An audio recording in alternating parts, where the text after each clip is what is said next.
In this lesson, we are going to introduce what is MQTT protocol and why we need it. MQTT protocol stands for Message Queuing Telemetry Transport. Now, it's a lightweight messaging protocol for small sensors and mobile devices optimized for high latency or unreliable networks, enabling smarter projects and devices. MQTT is a simple messaging protocol. It's designed for constrained devices with low bandwidth, so it's the perfect solution for Internet of Things applications. MQTT allows you to send commands to control outputs, read and publish data from sensor nodes, and much more. Therefore, it makes it really easy to establish a communication between multiple devices. If you like home automation and you want to build a complete home automation system, you can easily do that using MQTT. Now, in order to use MQTT, you need to know the main commands,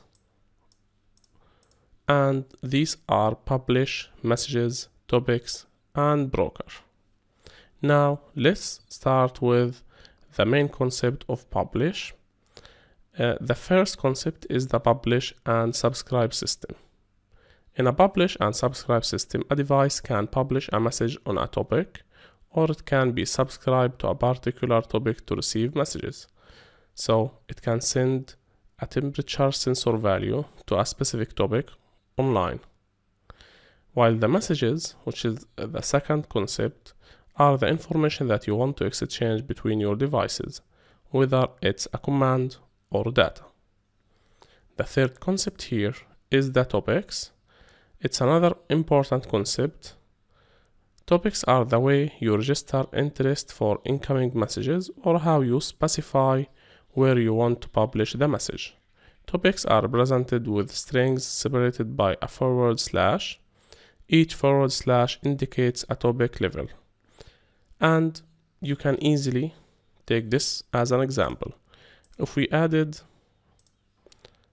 MCU and a forward slash, it means that we have this topic. If we add ESP after that, it means that we are specifying another topic inside this one. So this is the main topic and this is the sub one. And we can keep going like that. Now, the fourth concept here is the broker. You also need to be aware of that. The broker is primarily responsible for receiving all messages, filtering the messages, decide who is interested in them, and then publishing the message to all subscribed clients. So it's a very important concept when it comes to multi-level and multi-devices systems, but mainly we will use the publish concept, and we will publish data to the MQTT online server from the ESP board, and ESP will receive the data from our Arduino board. That's it. This is the main concept. This is what is MQTT, why it's important to use it. You can replace it with any other API like Google Firebase. Any other API can work, but you need some coding experience to adjust the code. Thanks for watching this lesson. This is Ashraf from Educational Engineering Team.